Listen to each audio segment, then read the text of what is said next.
Donc, je suis Stéphane Lallemand, je suis directeur général de l'entreprise Dopi.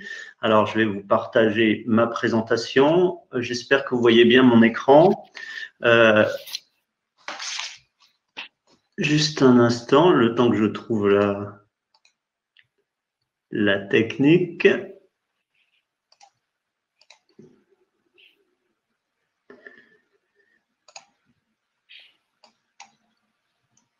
Voilà, je pense que vous voyez mon écran.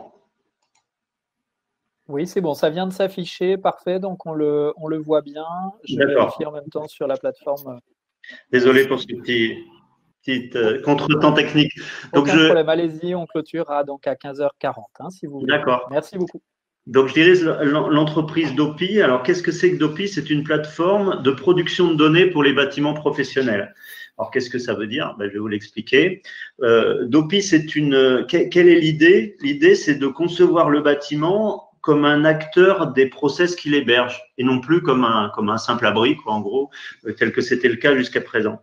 Pourquoi le bâtiment? Pourquoi le personnifier de la sorte? Parce que personne mieux que lui n'est en situation de voir, de mesurer et d'analyser tout ce qui se passe à l'intérieur de lui-même, en fait, en temps réel, en tout point et en tout moment. Personne n'est capable de faire ça. Vous, si vous descendez dans votre bâtiment, vous allez voir ce qui se trouve autour de vous, vous allez voir des phénomènes et peut-être que vous verrez pas, par exemple, la cause du phénomène qui se trouve devant vous parce que cette cause, elle est dans la pièce d'à côté ou elle est il y a 10 minutes.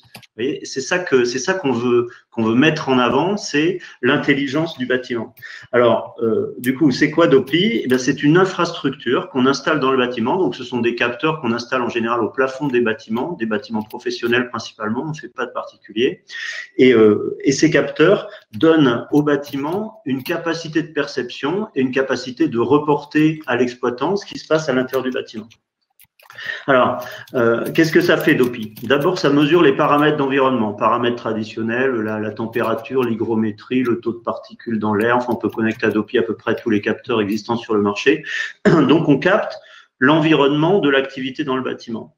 Et puis, à l'intérieur du bâtiment, on identifie les mobiles, c'est-à-dire les choses qui se déplacent, y compris les personnes. Alors, sans identifier les personnes en tant qu'individus, mais en tant qu'être humain, simplement. Donc, on identifie les mobiles et on les positionne en temps réel avec une grande précision de l'ordre de 30 cm.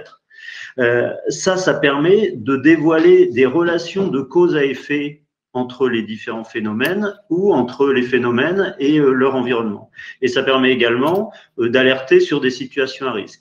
Alors, c'est une technologie qui est très innovante, qui est basée sur la vision par ordinateur.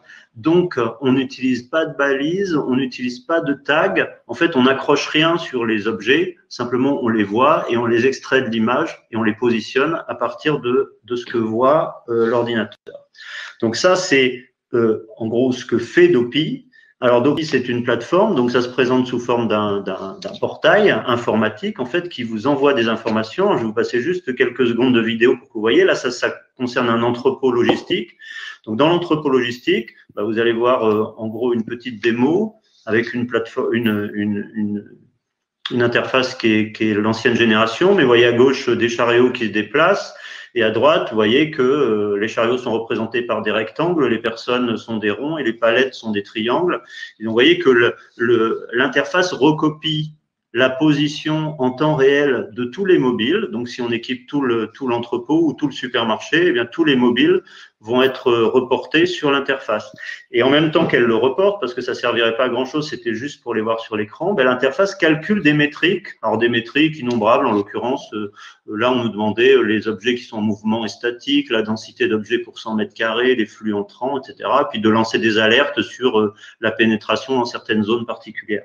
Donc, qu'est-ce qui est important là-dedans? C'est pas juste de voir des petits objets qui bougent sur l'écran, c'est que toutes ces données sont stockées, partent dans le cloud pour être analysées, évidemment. Alors, il y a beaucoup d'intelligence artificielle là-dedans, hein, je vous passe le détail, évidemment, mais pour être analysées et puis pour être archivées. Alors, à quoi ça sert? En gros, je vais vous donner deux petits exemples, mais qui sont un petit peu d'actualité. Vous voyez un entrepôt logistique, vous voyez en bas, les deux personnes en bas, elles sont à moins d'1,50 m l'une de l'autre depuis plus de 30 secondes. Alors, ça vous rappelle sûrement quelque chose, hein, c'est un cas Covid. Avec Dopi, on peut par exemple, en cas de pandémie, on peut monitorer en temps réel la distanciation sociale. Un autre exemple, vous reconnaissez peut-être cette photo, c'est Lubrizol. Bon, on en est encore des mois et des mois après à une bataille d'experts pour savoir d'où est parti l'incident, l'accident chez le voisin, chez moi, etc. Bon, ben avec Dopy, toutes les données sont stockées dans le cloud. Alors, ça ne veut pas dire qu'on voit les vidéos, parce que les vidéos ne sont accessibles que dans certaines conditions, mais par contre, tous les mouvements de tous les objets et tous les paramètres d'environnement sont inscrits dans le cloud. Après un accident comme Lubrizol, ben, vous n'avez qu'à rembobiner le disque dur de Dopy, et puis ben, vous sauriez ce qui s'est passé. Voilà en gros. Alors les cas d'usage sont innombrables, donc je ne vais pas m'étendre, mais en fait, l'idée c'est de dire il faut monitorer parce que les risques sont de plus en plus importants, les phénomènes sont de plus en plus intenses, les concentrations d'activités sont de plus en plus intenses, et donc le monitoring, ça permet d'analyser les situations et d'éviter qu'elles se reproduisent. Voilà, c'est ça que permet Dopy, en fait, d'augmenter le niveau de connaissance des exploitants pour éviter qu'il y ait des situations catastrophiques qui puissent se reproduire.